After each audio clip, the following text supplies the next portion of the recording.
እሺ እሺ ደስ ይለኛል።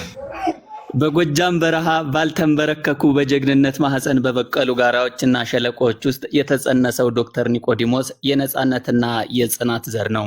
እርሱ ከአባይና ከጣና ጥበብ ጠጥቶ በጎንደር ዩኒቨርሲቲ ታሪካዊ ግቢ ውስጥ የሰውን ሰቃይ የሚያክምበት መጋረጃ የቀደደ ቢሆንም ዛሬ ግን በአዲስ አበባ ጎዳናዎች ላይ የድምፅ አልባዎች ድምፅ ሆኖ ቆሟል።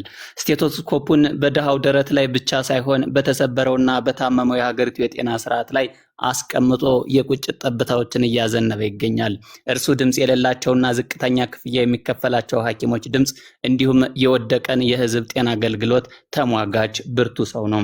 ዛሬ ዶክተር ኒቆዲሞስ በቀጥታ ስርጭት ላይ ላይቭ ቀርቧል። ነገር ግን በዚህ ስርጭት የሚጮኸው ለራሱ ወይም ለሐኪሞች ጥቅም ብቻ አይደለም።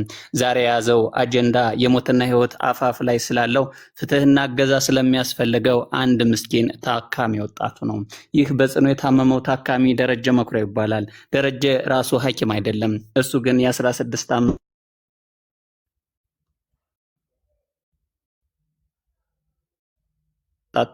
ሞች እጅ ላይ መኖርና ለመኖሩን በእነሱ የተሆነው በአማራ ክልል ቢቸና ወረዳ ውስጥ በምትገኝ በሉ ያደገ ንጹህ የገጠር ልጅ በቆሎ ትምህርት ቤት መንፈሳዊ ዕውቀትን የቀሰመ ከጎዳናዎች ላይ ሊስትሮ እየጠረገ ራሱንና ደካማ ቤተሰቦቹን ለመርዳት የጣረ ታታሪ ወጣት የነበረ ነው።